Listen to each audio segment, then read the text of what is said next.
James Herriot's books are about his life as a vet, and we filmed him in Yorkshire, where he still works full-time as a vet around the farms. Long hours. In fact, he could only afford time off for our filming because this good summer has kept business quiet. For professional reasons, he writes anonymously, and even the small Yorkshire town in which he practices must also remain unnamed. James Herriot, Portrait of a Bestseller. I qualified at the time of the Depression. There was only one job going, and that was in rural Yorkshire. And it took me just a fortnight to realise that this is the life for me. And that's it. That's the way I feel today. I'm a doctor of farm animals now. On call 6 days a week, winter and summer. Injecting sheep for a few pence. Operating on cattle in open fields or in farm sheds. Good morning. Hello, Mr. Bossman. How are you today? All right. How's yourself? Fine, thanks. Grand weather, eh? Yes, it's lovely weather. Nice air weather. Ah, just the thing, eh? You've got a cow to see, eh? Just the right way.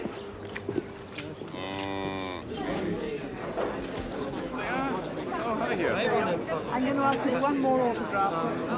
Oh, yes. Oh, well, by all means, yes. This is a publisher's party at the Savoy Hotel, and Herriot and his wife have come on a visit to London to celebrate a rare event.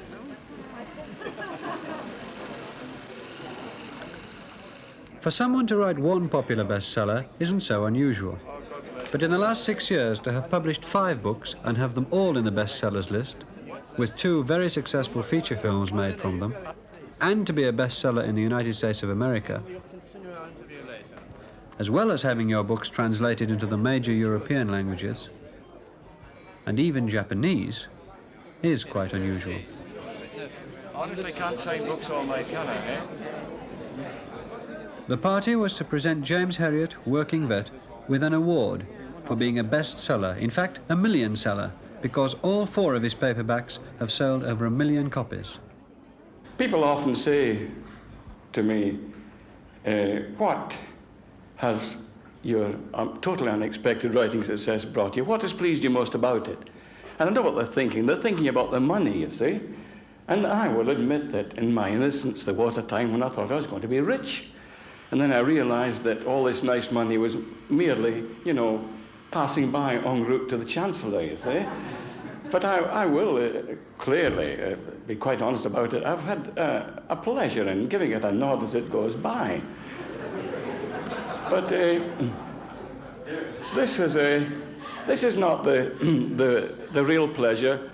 The pleasure my wife and I have had is nights like this. We do very little of it, you know. We're a country couple anyway. We live in a little town of 3,000 inhabitants, and nothing happens very much. They live, and he has his practice, in this market town that sits under the edge of the North Yorkshire moors. And what has happened to him in this town and the countryside around is used as material for his books and the feature films made from them. He writes them here, in his sitting room, in the evenings. That's where I bash it all out, on that little table. While watching television? Yes, that's right. Everything is in my subconscious mind, and if I'm sitting with my typewriter and I'm watching something quite light on television, it all comes nicely out. You know, if you're trying to think about a thing, you can't. If you think of something else that comes back into your mind, that's what I feel. I'm watching the television, but the real thing is coming out of my mind. I hope I'm making myself clear. It's a bit complicated. It's a perfect circle, because television is supposed to destroy reading and writing, and here it is helping you on your way. Well, it helps me. Don't think I'm a square-eyed moron. I watch it all the time. But, you know, if it's on, I peep at it out of the corner of my eye. Not because I'm a particular addict, but because I want to stay in the bosom of my family, that's all. I'm outside driving alone all day long. If I was to come back at night, go into a room and write, I'd never see my wife. So if she's watching the television, I watch it, and I write at the same time. How did you come across the name James Herriot? And I was watching a football match, and James Herriot was playing for Birmingham. He was the goalkeeper. He was playing such a good game that night. And I thought, by Jove, what a nice name, James Herriot. And just at that time, I was looking desperately for a nice-sounding name to use as my pseudonym. And every pleasant name I could think of, I looked up the veterinary register, and there's thousands of veterinary surgeons. It was there already. I looked up James Herriot, there was no Herriots. So that's all. Did you always want to write? I suppose I always had a half-formed idea as a young boy. But what really set me off was when I went into the veterinary profession, because I came in at a particularly fascinating time, just when the profession was emerging from a sort of long night of ignorance into the scientific era.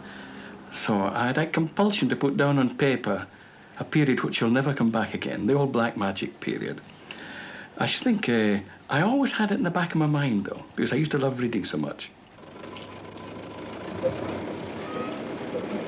My Yorkshire farmer clients are particularly genuine, likeable men, and they're not likely to take offence at anything I've written, because they know very well that the old type of Yorkshire farmer that I wrote about 30 years ago, who came through the tough period between the two wars, they were a hard-bitten and a particularly dynamic type of man, and they know themselves, the modern farmer, know just how different they are from the present type, you see, and they love to read about them.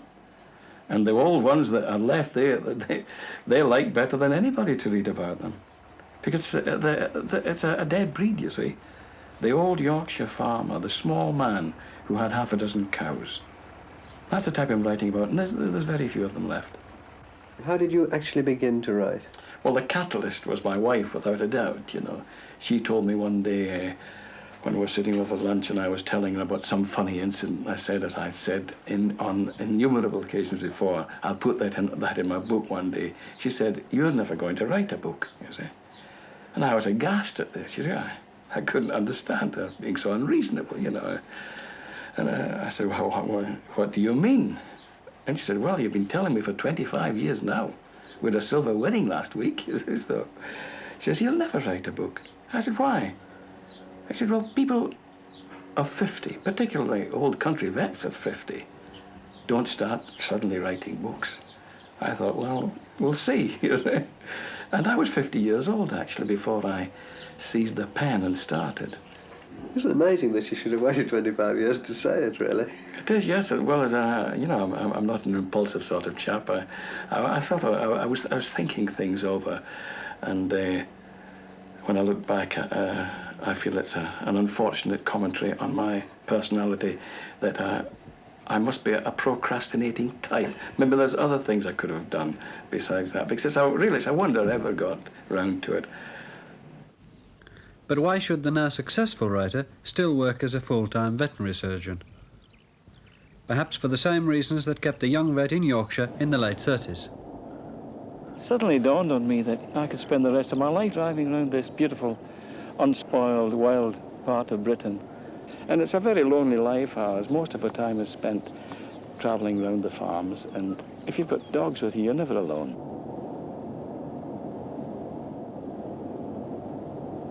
And on top of that, I found I liked the farming community. They were so different from myself. I was different from them. I was a city-bred youth, and they were quite an isolated rural community, particularly in those days. And most striking of all, I found that farm animals, instead of being what I thought were the least interesting of all animals, turned out to be quite fascinating to me. I thought to myself, nothing would ever equal a small animal practice, but dealing with the farm animals became absolutely enchanting to me. I mean, sheep aren't the daft animals that they're made out to be at all. And lambs, of course, are. There's no more charming little animal than a lamb. I love that time. You know, the great flood of new life that comes, even though it's terribly cold if you're lambing up here. And very often, I feel just over there, I can remember sitting stripped off, lambing a ewe with chapped hands, you know, because I'd been at it for days on end.